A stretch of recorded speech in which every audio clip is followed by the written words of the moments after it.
Well, it wasn't long before you weren't a non-actor anymore. You refer to yourself as a non-actor. Yeah, no. Then I was 19 then. I was off and running. Then when I was did you become an actor? My second film.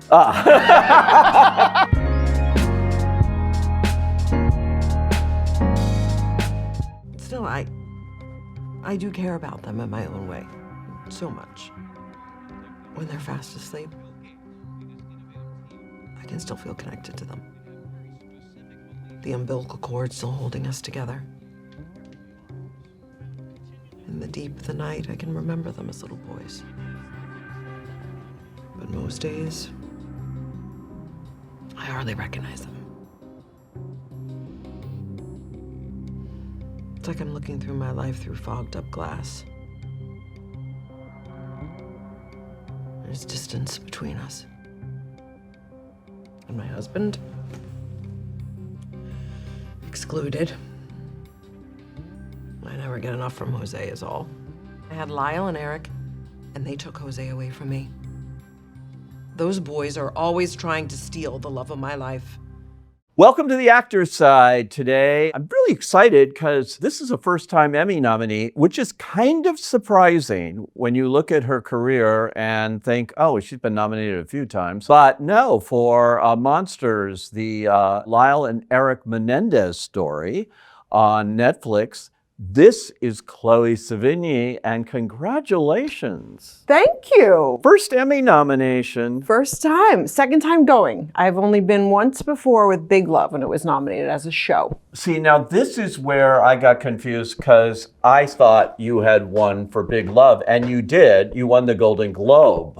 Facts. There, which is, great. But I'm so happy finally the Emmys have come to their senses here. Thank you. That's very generous. It's an interesting role, obviously. Kitty Menendez, the mother of the infamous Menendez brothers, Lyle and Erik. Her husband is Jose, played beautifully by Javier Bardem. Kitty also was the name of a short film you did that closed the Cannes Film Festival. Yes. Yeah. It was. Yeah. But it had nothing to do with Kitty Menendez, I'm assuming. No, it was based on a Paul Bowles story, a short story about a little girl who wants to be a cat. And so she transforms into a kitten. I love that. I love anything regarding cats. I have a cat. But what drew you to this particular role? Because it's complex and very interesting to play a character, real life character, who went through all this and who might be regarded in different ways by different people. It really begins with my relationship with Ryan Murphy. And he called me and asked me to be in the second season of American Horror. And I hadn't seen it when it was on TV, and they sent me, back then, like DVDs, which I watched and was frightened to death. I was like, this is one of the scariest things I've ever watched in my life. And this was like back when people were on Facebook. And I was noticing that all these very like alternative and goth kind of friends from high school and when I was younger were very much into the show. And I was like, okay, he's hitting an audience that kind of I like. And, I thought there must be something, that these kids were tuning into, that they were, very into. So then I became more interested. And I did a small part in American Horror Story, season 2, Asylum.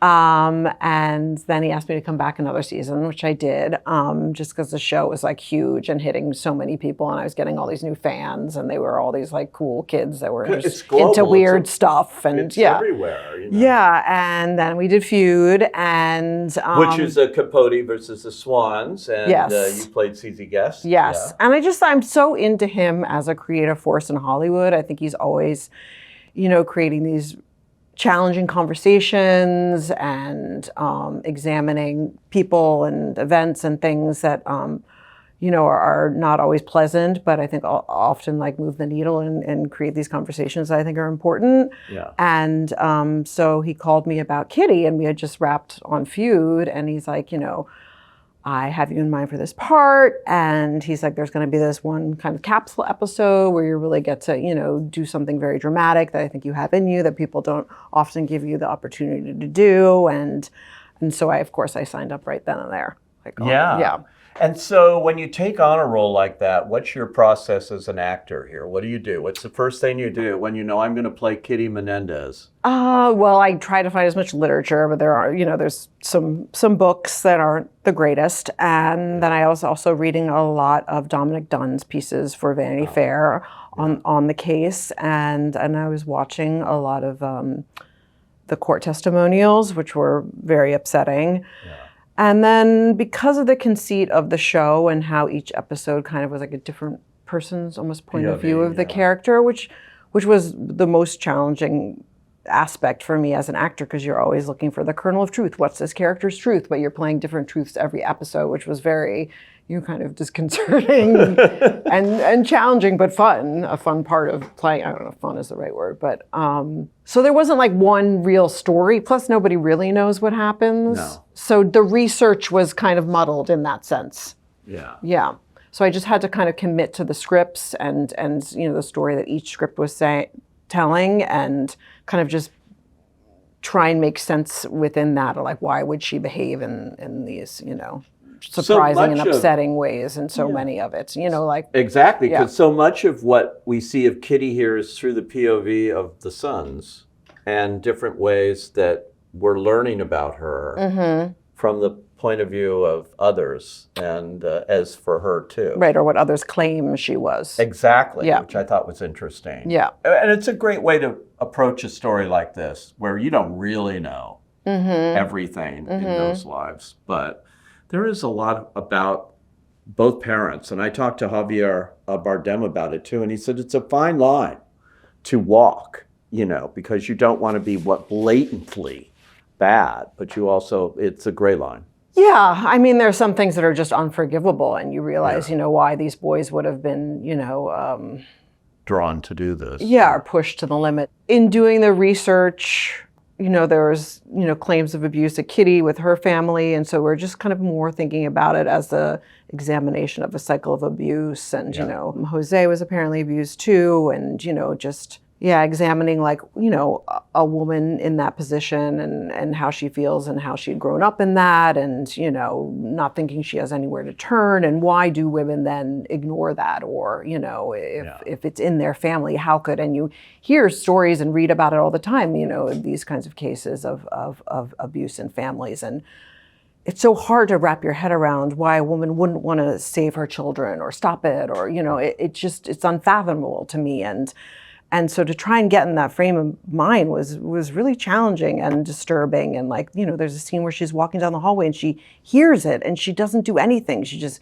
keeps walking with her laundry basket. You're like, how could a woman not, a mother not? It was really, chilling and difficult to like just find with, the power within yourself why would she just then take the next step forward, and why wouldn't she open the door? Why wouldn't she try and stop this cycle of abuse? And it's It's so amazing how something can just happen. I remember taking some cousins of mine, or something, I can't remember who came into town, but we took them on a tour, one of those tour buses in Beverly Hills. Sure. And it wasn't that long after, and suddenly that was a big attraction, the Menendez brothers' house. Yeah.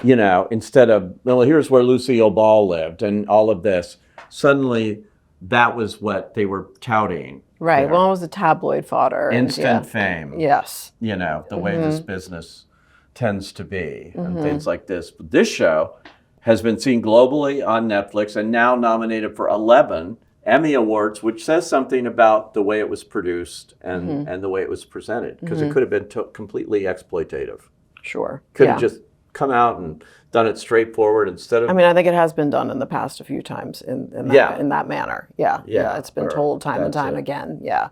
But I think, Ryan's interpretation and the way he wanted to tell it, unfolding different, from like even Dominic Dunn's perspective, and, and the media as the monster, the mother as the monster, the boys as the monsters, the dad as the monsters. Yeah. It was a fresh take, whereas Dahmer, the previous season, which was to me so bone-chilling and incredibly made and so beautiful and surprising from him, because it was so still, and, the music was so eerie, and Evan was so chilling in the character, but you didn't really, see as much. It was incredible to me, incredible filmmaking, and it got me really excited about doing the second season because I thought they did something really fresh. And then what we did was so different. But it could have been any different from Dahmer with these quick montage editing. Yeah. It was more a sign of the times and, of what these boys were into and how, the music and, the 80s, excess and all of that. It was very much touching on that and, this immigrant, the American dream and, capitalism and all this, it was like a really whirly dervish, kind of a show. And now, of course, has reignited the whole Menendez brothers story in a way that, very few projects and movies do. They sort of meet the moment. And this has met the moment. Remember China Syndrome when that opened and different kinds of things. All of a sudden, this became front page news. Yeah, I mean, when I was doing Big Love, it happened with Warren Jeffs, and he was, being hunted, and he was caught, and that also kind of then became like a more of a national conversation, and then these kind of like more reality-based shows about polygamy started coming out, and Big Love got a whole new audience, and people were kind of recognizing it in a different way. And I think the same held true for now with the Menendez and Erik and Lyle's case being re-examined, and talk of potential parole, and and I mean, I don't know. People often say, should they be let out? They killed 2 people, but it was long ago, and there's remorse. But I still am like, I'm torn. I am too. Yeah. I don't really know what I think. Yeah. In terms of that. Yeah. In terms of the real life consequences here, it's definitely caused a lot of talk, and that's fun to do as an actor. You get people watching and talking, and I think more than fun, which is also a word I used before because I was being lazy or tired. I think Javier and I talked about in the beginning how it's a very taboo subject. And this is a way of kind of bringing it more to the mainstream in a way that is possibly, more palpable for people, more, digestible. Because of how flashy it is, but at the root of it is the cycle of abuse, and I think that people just are very uncomfortable talking about that, and I mean people just don't know even know how to. Even I'm stumbling, and I did a whole show about it.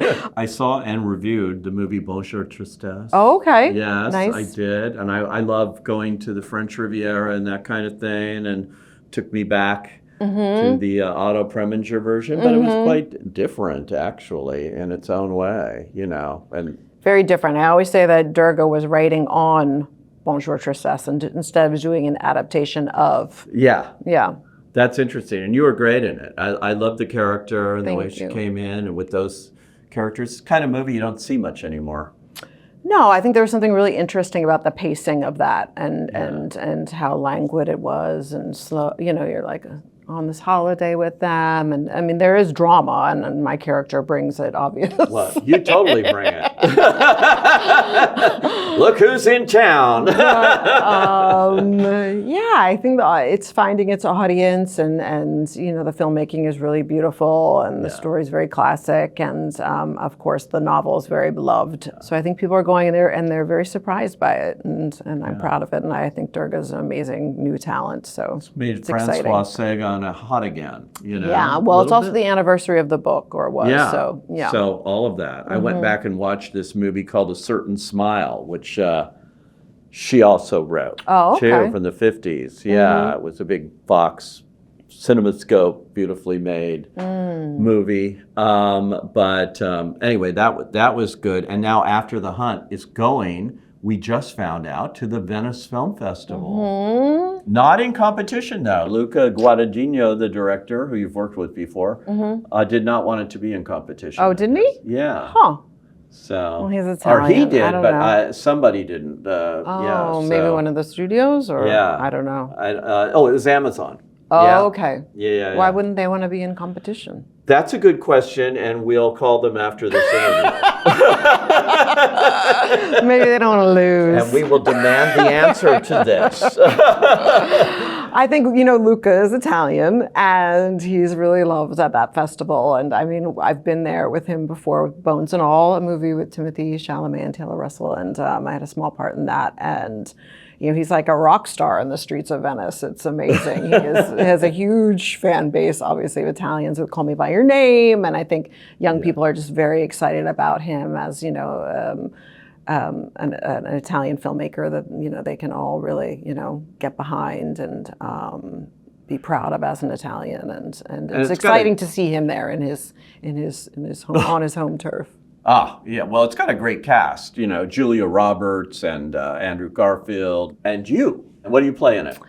I play a professor and or department head at Yale of psychiatry, and so a colleague of Julia's. Oh. And Julia is entangled in this kind of scandal, and I'm trying to give her some advice, but my advice may be a little old-fashioned, but kind of herein lies the rub of the story, because it's kind of an examination of an accusation that takes place on campus.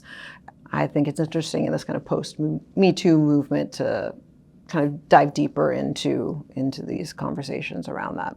That's cool. Yeah. So you're going back and forth between big screen and small screen these days, fairly consistently. And you're currently shooting 5-Star Weekend, Jennifer Garner. That's something I'm doing right now for Peacock with Jennifer Garner, Judy Greer, Regina Hall, huge cast of women, Gemma Chan. It's incredible to be surrounded by all these women every day on set, and it's an examination of friendship between them, and there's a little scandal in there, and intrigue, and yeah, we're having a great time. This another limited series, or? I think right now they're saying it's limited, but if it caught on, they'd probably want to revisit it. I think that's kind of the new standard, which is probably very confusing for people that have to dish out awards. No? Are you cool with doing it if this catches on? I would be. I'm really enjoying all the women, the filmmakers, the writers, and doing something lighthearted, because I haven't done that in a really long time.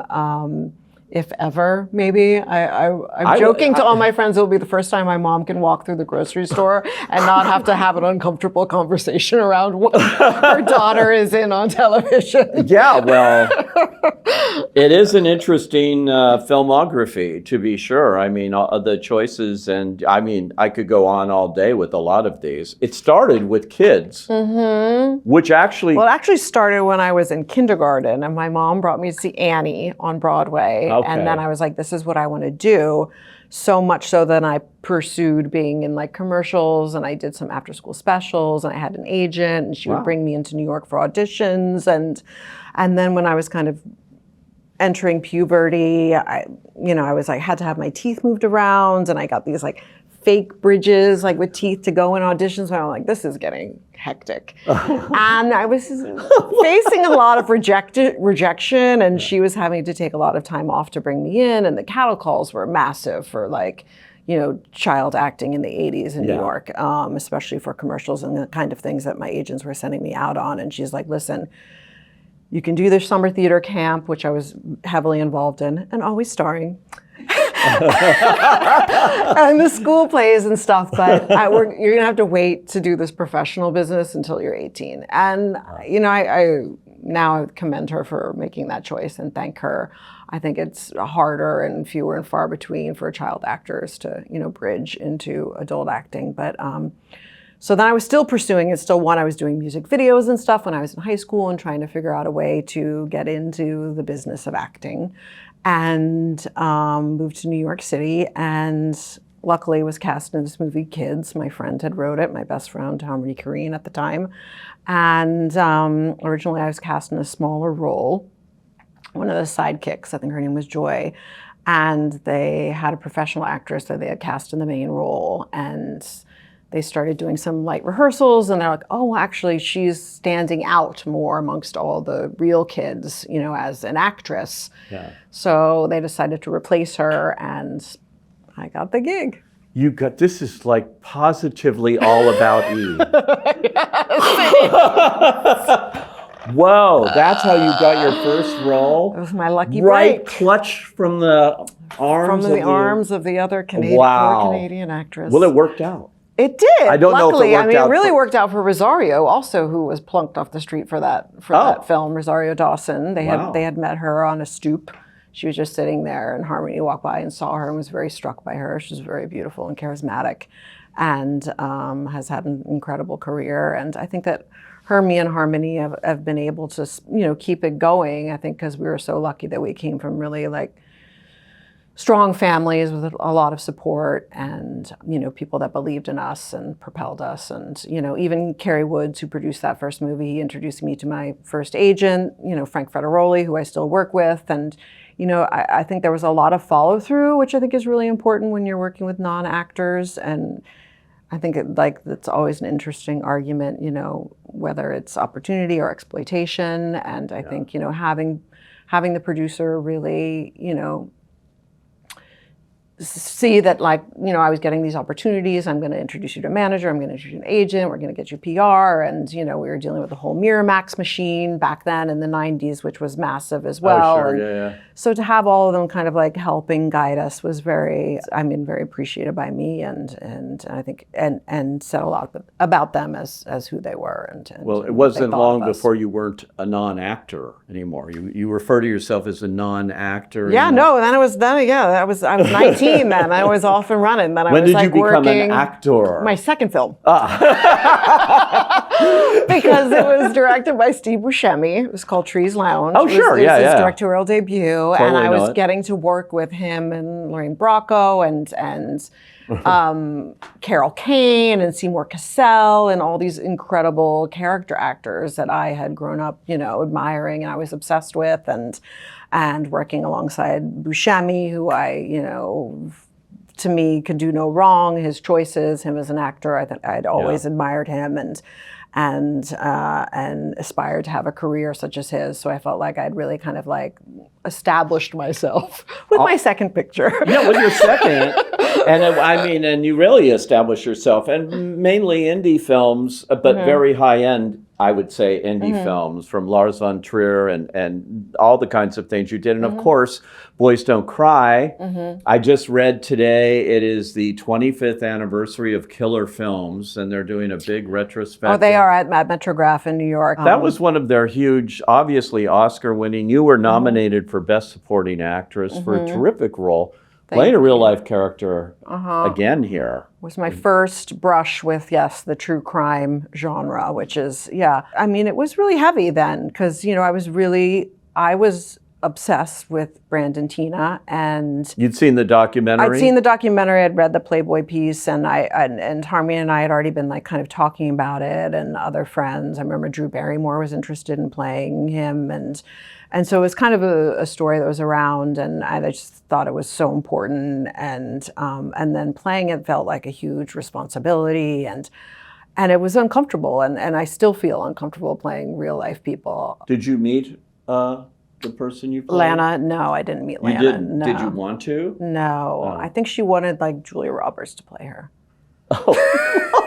I mean, she's the girl from Nebraska. Who wouldn't want Julia Roberts to play her? Yeah. Yeah, I was on this very indie trajectory, and I think that I had loved the American wave of 70s cinema, and it was something that I was trying to kind of follow through. And at that time in the 90s, and the studio pictures versus indie was very different, especially for young people. Right. The kind of like coming of age things that the studios were churning out was not something I was very interested in. Oh. Now I can look back and I think they're really fun, and I think I was just had this, I don't know, the idea of what I wanted my career to be, but of course it wasn't very fruitful, and I needed to make a living, and I was watching what was happening at HBO with Sopranos and 6 Feet Under, and they came to me with Big Love, and at that time it was a real choice to go on television because people would then assume you were never available, and it was harder to go between movies and television then, and I think it probably hurt my film career in a little bit, but I was able to have some security and safety at home, buying a house and taking care of my family and things like that. That's interesting to me because most people now say that television, that's where the great scripts are, that's where the interesting characters are. There's no stigma anymore of being on television if you're a film actor. So, yeah, I think it's a different time. It's a very different time and people are watching things. It's sad people aren't going to the movies as much, but We need to get them back. I know. You need to do a Marvel movie to do that, oh apparently. no. Well, hopefully after The Hunt we'll get some people in the movie theater. That will. That just sounds really intriguing. It's my kind of movie, an adult themed kind of drama. Hollywood studios used to love to make, and just do maybe one or two to get into the Oscars, and that's about it. Yeah. That used to be the bread and butter. Yeah, that was the norm, especially around Oscar season. But Yeah.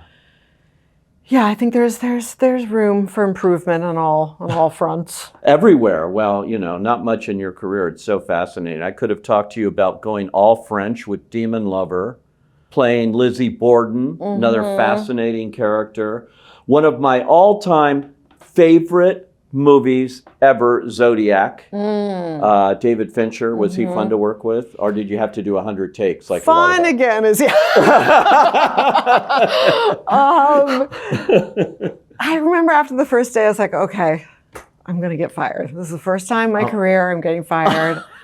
That's it. Because it wasn't like, nobody had told me that was his process. And it was before, I guess it was kind of a known thing. And I went back to the hotel and cried. And then my phone rang. And he's like, I want you to know you did a really good job today. I was like, all right, sure. And then he explained his process, and and then we just kind of got used to it. And they did. He has a definite process. And learned to. That it was an endurance kind of race, That movie's great. That movie's great. It's one of his best movies, I think, Really, really good. And so many of these are, and more power to you for doing that and not, going for the big paychecks and things and making, what a resume. Thank you. Really, it's all come together. And we didn't even get into the whole fashion side. She is a fashion icon. So just read all those magazines and things. It's amazing. Well, early in the career, that was another way of making money.